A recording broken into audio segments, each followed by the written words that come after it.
الحمدللہ رب العالمین والصلاۃ والسلام علی سید الانبیاء والمرسلین۔ اللہ پاک کے آخری نبی محمد مدنی صلی اللہ علیہ وسلم کا فرمان شفاعت نشان ہے، جو شخص صبح و شام مجھ پر 10 بار درود شریف پڑھے گا، بروز قیامت اسے میری شفاعت پہنچ کر رہے گی۔ ربیع الاول اسلامی سال کا تیسرا مہینہ ہے۔ یہ مہینہ فضیلتوں اور سعادتوں کا مجموعہ ہے، کیونکہ وہ ذات پاک جن کو اللہ کریم نے تمام جہانوں کے لیے رحمت بنا کر بھیجا، وہ عظمتوں والے نبی خاتم النبیین صلی اللہ علیہ وآلہ وسلم اسی ماہ مبارک میں دنیا میں تشریف لائے، اور یوں اس مہینے کو سب فضیلتیں اور سعادتیں حضور صلی اللہ علیہ وآلہ وسلم کی ولادت کے صدقے نصیب ہوئیں۔ حضرت سیدنا امام زکریا بن محمد بن محمود کوزینی رحمۃ اللہ علیہ فرماتے ہیں، یہ وہ مبارک مہینہ ہے جس میں اللہ پاک نے اپنے آخری نبی صلی اللہ علیہ وسلم کے وجود مسعود یعنی بابرکت ذات کے صدقے دنیا والوں پر بھلائیوں اور سعادتوں کے دروازے کھول دیے۔ اسی مہینے کی 12 تاریخ کو رسول اللہ صلی اللہ علیہ وسلم کی ولادت ہوئی۔ ربیع الاول کی عظمتوں کے کیا کہنے۔ یقیناً حضور انور صلی اللہ علیہ وآلہ وسلم دنیا میں تشریف نہ لاتے تو کوئی عید نہ ہوتی، نہ کوئی شب برات، بلکہ کون و مکان کی تمام تر رونق اور شان اس جان جہاں محبوب رحمان صلی اللہ علیہ وسلم کے قدموں کی دھول کا صدقہ ہے۔ اس مبارک مہینے کی 12ویں تاریخ بہت ہی سعادتوں اور عظمتوں والی ہے۔ یہ تاریخ عاشقان رسول کے لیے عیدوں کی بھی عید ہے۔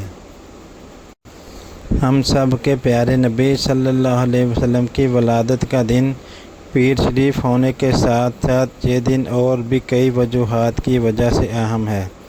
چنانچہ صحابی ابن صحابی حضرت سیدنا عبداللہ بن عباس رضی اللہ تعالیٰ عنہ بیان فرماتے ہیں، نبی کریم صلی اللہ علیہ وآلہ وسلم پیر کے دن پیدا ہوئے، اور پیر کے دن ہی آپ صلی اللہ علیہ وسلم نے اعلان نبوت فرمایا۔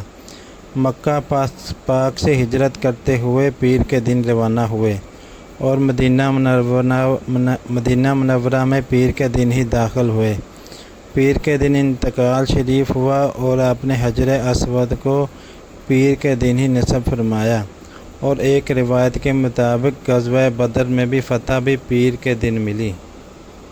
مشہور محدث حافظ محمد عبداللہ المعروف ابن ناصر الدین دمشقی رحمۃ اللہ علیہ فرماتے ہیں، صحیح یہ ہے کہ نبی کریم صلی اللہ علیہ وسلم کی ولادت طلوع فجر صبح صادق کے وقت ہوئی، اور اسی کو محدثین نے صحیح قرار دیا ہے۔ علماء کرام نے اس بات کو واضح الفاظ میں تحریر فرمایا ہے کہ جس رات ہمارے پیارے آقا مکی مدنی مصطفیٰ صلی اللہ علیہ وسلم کی ولادت باسعادت ہوئی، وہ شب قدر سے بھی افضل ہے، جیسا کہ حضرت سیدنا شیخ عبدالحق محدث دہلوی رحمۃ اللہ علیہ لکھتے ہیں، بے شک سرور عالم صلی اللہ علیہ وسلم کی ولادت کی رات شب قدر سے بھی افضل ہے۔ حضرت سیدنا علامہ ابو عبداللہ بن محمد احمد مرزوق تلمسانی رحمۃ اللہ علیہ نے شب ولادت مصطفیٰ کے شب قدر سے افضل ہونے پر کے نام سے ایک کتاب لکھی ہے، جس میں دونوں راتوں کے فضائل اور شب ولادت کے افضل ہونے پر دلائل فرمائے ہیں۔ وہ جو نہ تھے تو کچھ نہ تھا، وہ جو نہ ہوں تو کچھ نہ ہوں، جان ہے وہ جہان کی تو جہاں ہے۔ ربیع الاول کیسے گزاریں۔ نبی پاک صلی اللہ علیہ وسلم کی محبت ایمان کی بنیاد ہے، اور محبت کی ایک علامت یہ ہے کہ محبوب کا کثرت سے ذکر کیا جائے۔ یہ روایت میں ہے کہ یعنی جو کسی سے محبت کرتا ہے اس کا کثرت سے ذکر کرتا ہے۔ یوں تو سارا سال ہی ہمیں نبی کریم صلی اللہ علیہ وسلم کا ذکر خیر کرنا اور اپنے قول و فعل کے ذریعے اپنے آپ صلی اللہ علیہ وسلم سے محبت کا اظہار کرنا چاہیے۔ لیکن بالخصوص ربیع الاول میں اللہ کریم کی اس عظیم نعمت کے شکرانے کے طور پر ذکر حبیب کی کثرت کرنی چاہیے، اور اس ذکر کے کئی طریقے ہیں۔